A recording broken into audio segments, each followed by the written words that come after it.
So hi guys, ഞാനിവിടെ കുറച്ച് medicines എടുത്തിട്ട് കണ്ടോ. അതെന്താണെന്നറിയോ? അതെന്തോ മെഡിസിനാണ്. എനിക്ക് ഒരു ചെറിയ ക്യൂരിയോസിറ്റി തോന്നി, ഇതിൻ്റെ അകത്ത് എന്തായിരിക്കുന്നു. എനിക്കറിയാം ഇതിൻ്റെ അകത്ത് പൊടിയായിരിക്കുന്നു, പക്ഷെ എന്നാലും എനിക്കൊന്ന് അറിയണമായിരുന്നു. ഒന്ന് പൊട്ടിച്ചിട്ട് ഒന്ന് അറിയണമായിരുന്നു. ചിലരിതൊന്നും ശ്രദ്ധിച്ചിട്ടുണ്ടാവില്ല, അതൊന്നും ആലോചിച്ചിട്ടുണ്ടാവില്ല. ചിലപ്പോൾ അറിയായിരിക്കും, പക്ഷെ എന്നാലും ഞാൻ വെറുതെ ഒരു രസത്തിന് ഇതൊന്ന് വെള്ളത്തിലിട്ട് എങ്ങനെയാണ് നമ്മുടെ വയറ്റിൽ കയറുന്ന പുട്ടാൻ പോണതെന്ന് ഒന്നൊരു സാധനം ചെയ്യാമെന്ന് വിചാരിച്ചു. അങ്ങനെയാണ് ഞാനിതെടുത്തത്. അപ്പോൾ അതാ ഞാനൊരു മെഡിസിൻ എടുത്തിട്ടുണ്ട്, ഒരു ടാബ്ലറ്റ് എടുത്തിട്ടുണ്ട്. അത് കുറച്ച് വെള്ളത്തിലേക്ക് ഇട്ട് കഴിഞ്ഞപ്പോൾ അതിൻ്റെ കളർ ഇളകാൻ തുടങ്ങി, കുറച്ച് ഒന്ന് വീർക്കാനും ഷേപ്പ് മാറാനൊക്കെ തുടങ്ങി. നിങ്ങൾക്ക് കാണാം അവിടെ. ഞാൻ വീഡിയോ എടുത്തത് എൻ്റെ കൈ കൊണ്ടാണ്.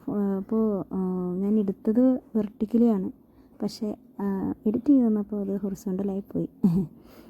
അപ്പോൾ അതെ ഇങ്ങനെയാണ് പരിവം. ലാസ്റ്റ് ഞാൻ കുറച്ചധികം നേരം ഇത് പിടിച്ച് നിന്ന് നലിയാൻ വേണ്ടിയിട്ട് ഇതാ കണ്ട. അപ്പോൾ കുറച്ച് വീർത്ത് കളർ ഇളകിയൊക്കെ വരുന്നുണ്ട്. അപ്പോൾ ഞാൻ വിചാരിച്ചത് ഈ കളർ ഇളകിയ സാധനമൊക്കെയാണ് നമ്മൾ തിന്നണത്, അത് മരുന്നായിട്ട്. പിന്നെ എന്തെങ്കിലും ആവട്ടെ എന്ന് വിചാരിച്ചു.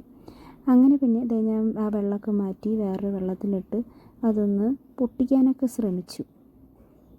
അപ്പോൾ പൊട്ടിക്കാൻ ശ്രമിച്ചപ്പോൾ പിടിക്കാൻ കിട്ടുന്നുണ്ടായിരുന്നില്ല. പിന്നെ പൊട്ടിച്ചു, അതിൻ്റെ അകത്തുനിന്ന് പൊടി പോലെ സാധനം വന്നു. അതിൻ്റെ അകത്തുനിന്ന് ബബിൾസൊക്കെ കയറി രസമായിരുന്നു കാണാൻ. എന്നിട്ട് ഞാൻ അത് മൊത്തം പൊട്ടിച്ചു.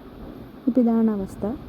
ഇത് ഒരു നല്ല സോഫ്റ്റ് ആയിട്ടുള്ള ഒരു സാധനമാണ്. ഞാൻ വിചാരിച്ചു നമ്മുടെ വയറ്റിൽ ഇതൊക്കെ പെട്ടെന്ന് ദഹിച്ചായിരുന്നു. അപ്പോൾ നമ്മുടെ വയറ്റിൽ അത് ദഹിപ്പിക്കാനുള്ള എൻസൈംസ് ഉണ്ടല്ലോ. അപ്പോൾ അത് ഞാനിങ്ങനെ ചെയ്ത് നോക്കി, രസമായിട്ട് തോന്നി. Okay, by.